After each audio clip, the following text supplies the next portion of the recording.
You are about to give up waiting for the person God has put in your heart. The meeting has never been closer. God is saying today, do not give up. The love you've been asking for and hoping for is only one step away from being a reality in your life.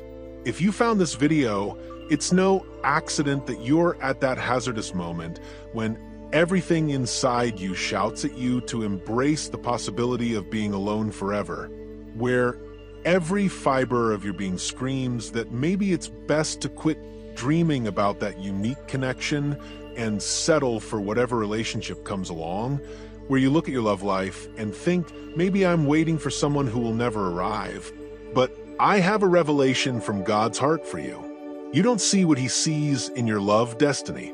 You are using human eyes to measure the distance between you and your love.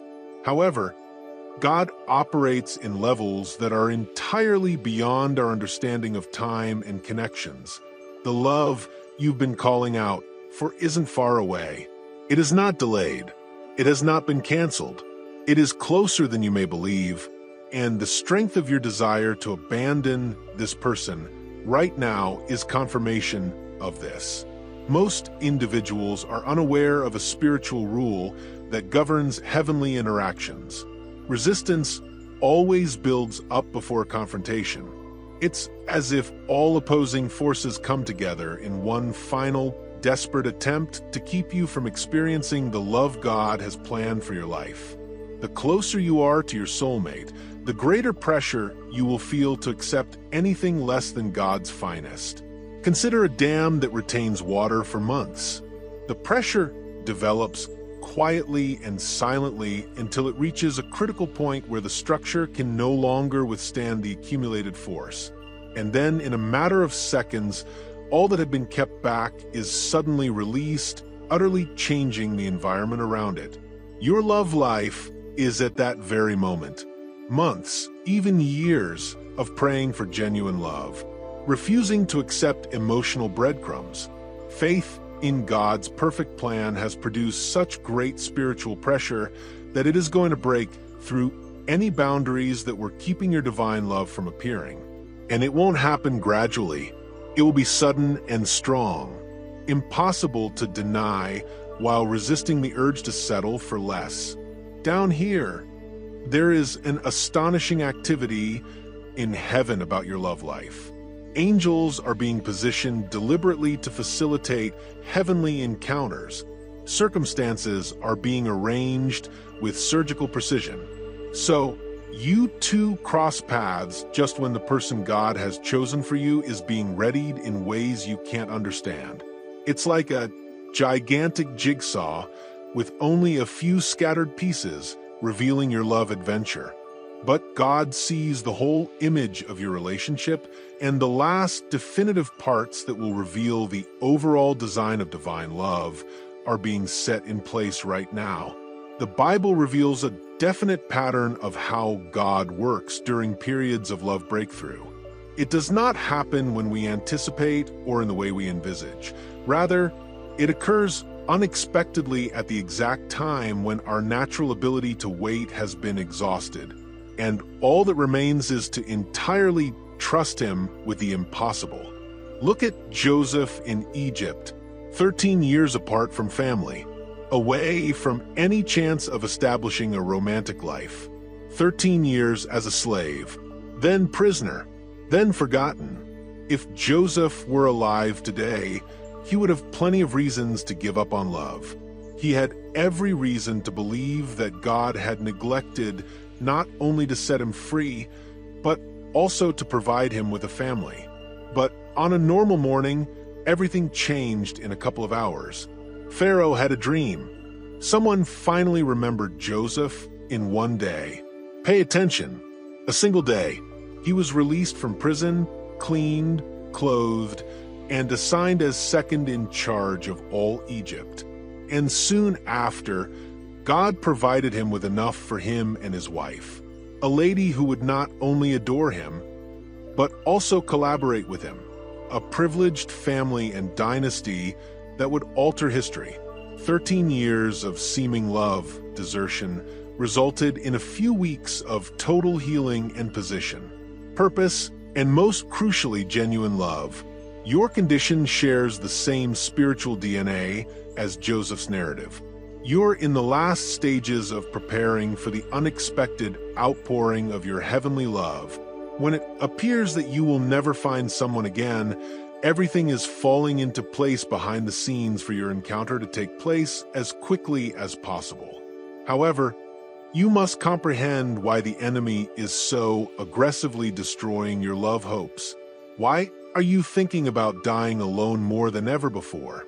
Why does every happy pair you see on the street seem to add to your loneliness?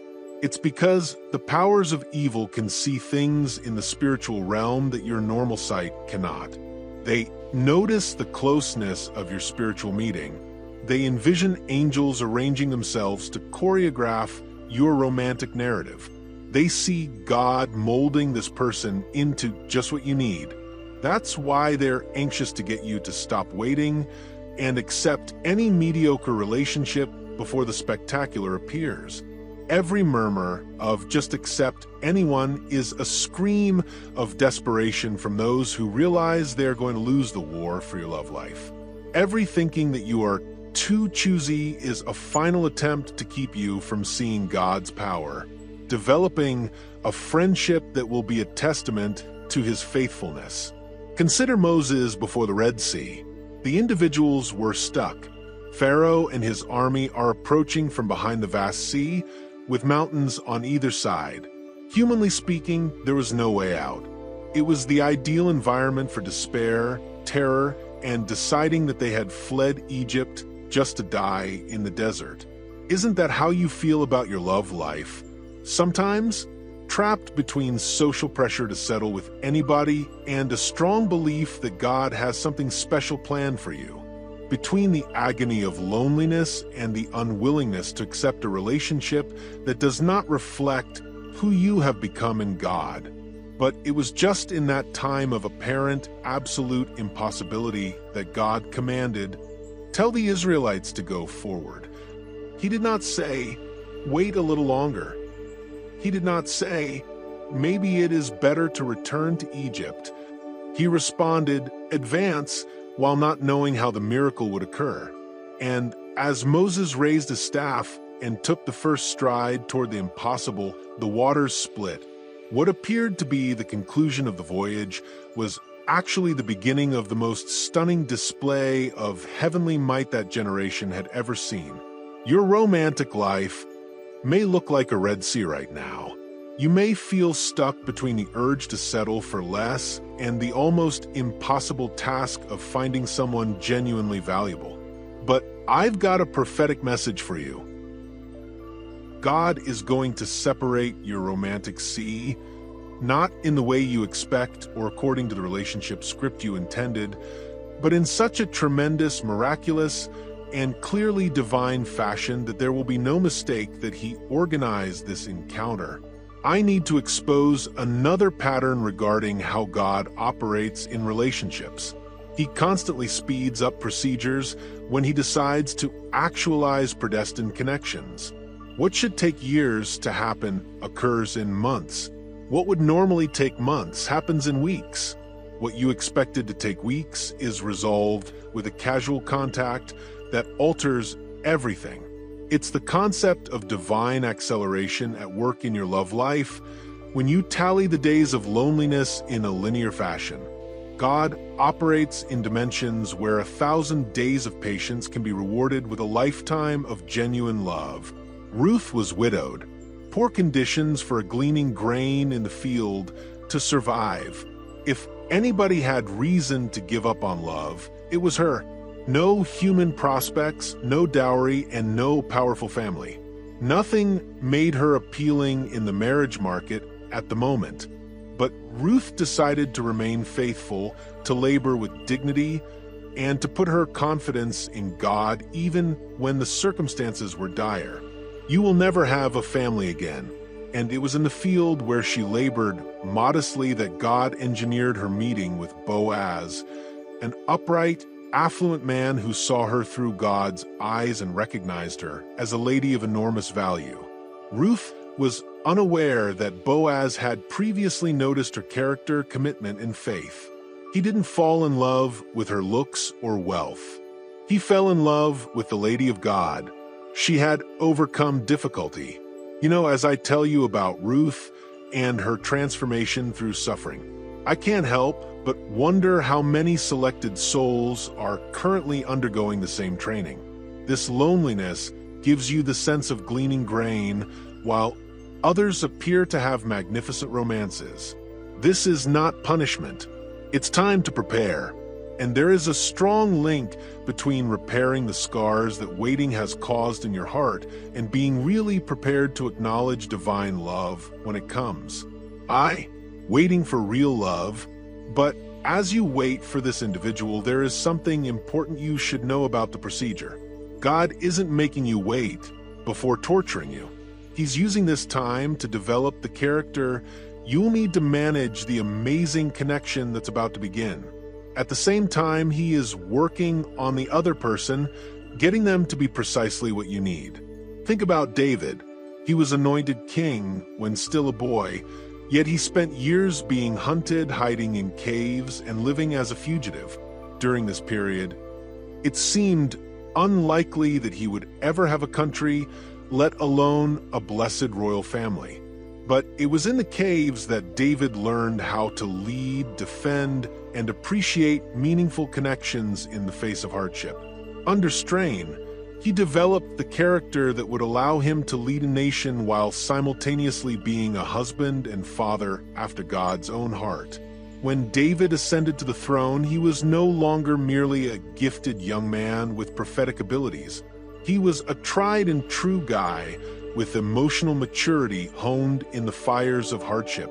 The kingdom he got was proportionate to the man he had become, and the love he experienced was proportional to the heart purified in waiting. The same idea applies in your romantic life. The upcoming connection is more than simply an answer to your yearning for companionship. It is the recognition of who you become throughout the waiting period. It confirms that you have achieved the emotional maturity, unwavering faith, and mature loving capacity required to live the wonderful love God has prepared for you. And here's something that will make your heart race while you prepare. God is also preparing the person who is meant to be with you. They may be abandoning relationships that are not in God's will. They may be learning to appreciate themselves, set appropriate limits, and acknowledge their worth. They may be healing from previous wounds that restrict them from loving you as much as you should. It's like two gardeners tending to two rose plants in different gardens. Each prunes, waters, and fertilizes their plant without knowing that another gardener is doing the same thing elsewhere. However, the heavenly gardener who organizes everything knows exactly when both rose bushes will be ready to be planted side by side, resulting in an incomparably beautiful garden. You and your love are these two rose bushes, and the opportunity to transplant the divine encounter is closer than you think. However, there is usually a last test prior to the battle, the temptation to accept less than God has planned. It's as if the enemy makes one final attempt to take your romantic destiny, delivering partnerships that appear excellent but lack divine anointing. Job underwent a similar exam. He lost everything. Children are affluent. Health. He has his own wife. The guy who should have been his greatest collaborator said, "Curse God and die." It was the ideal situation to give up not only faith, but also the prospect of reconstructing a blessed family. But Job made a vow that rang across heaven and earth. "Though he slay me, yet will I hope in him." It was this proclamation of unwavering confidence uttered in the midst of the greatest strain that triggered the supernatural restoration that occurred when God not only returned everything Job had lost, but also returned. It quadrupled the number of children that died and replaced them with fresh, even more blessed children. The wealth returned and expanded, and his connection with his wife was repaired in a more profound and mature manner. You're in the final test of your love life before the double restoration of your romantic dreams, and the decision you make now between accepting crumbs and waiting for God's banquet will determine not only whether you receive your divine love, but also how much it manifests in your life. That is what God is saying today via this prophetic message regarding your love future. Don't give up on this individual yet. Do not accept any relationships while I am preparing them. Don't give up when you're about to meet who I specifically selected for you. We've reached a critical stage in our trip, and I can feel transformation in many of you. I know a portion of you still bears wounds from relationships that were not from God, fears of not being enough. Alternatively, you may believe that waiting for someone who genuinely values you is asking too much. But these scars do not determine your romantic future. They are being changed into the insight required to identify real love. Doors to meet great individuals will start to open slightly. Invitations to gatherings where you could meet someone special will come along your way. Connection opportunities that were unachievable will emerge unexpectedly. Then you'll realize why you had to resist. Until now, the temptation to accept less. Why did you have to travel through the valley of loneliness without abandoning real love? Why you had to believe in God's perfect plan when everything worked against your love hopes? Because the God who allows waiting is also the God who plans the ideal encounter. The God who allows the test of patience is also the God who promises the prize of sincere love. The God who allows the night of loneliness is the same God who has planned the dawn of celestial romance. Your lovely night is coming to an end. Your romantic daybreak is approaching. Your intended encounter is closer than you can see with your naked eyes. Don't give up on this individual yet. Do not take crumbs when God has prepared a banquet. Do not settle for anyone when He selected someone specifically for you. Hold on to the promise. Keep confidence in divine love. Continue praying for this relationship. Keep believing in the romantic impossible. Keep moving toward the remarkable, because very soon you will not only see doors opening in your life, but you will also sense that God's love is approaching. Very soon, you'll be living a love story that will demonstrate why it's worth waiting for God's best. Even when we cannot see the route, then you'll see why you couldn't give up now. Why did you have to reject every urge to accept less? Why did God allow you to reach your limit of hope so that when the miracle occurs, there will be no question? He wrote your love tale. The confrontation is approaching. Love will come, and it's closer than you realize. If this message touched your heart, remain tuned, because in the following days, I'll disclose additional concrete indicators that affirm the love God has planned for you. Your journey of trust in real love is going to be rewarded magnificently. If this material has impacted your path and you feel it deserves to reach more people, you can help this channel in a very easy way. Simply click the thanks button below the video to make a donation. Any gift, no matter how small, helps keep this place going. Even if you can't right now, your presence here is already a tremendous blessing. I'm grateful to have you along.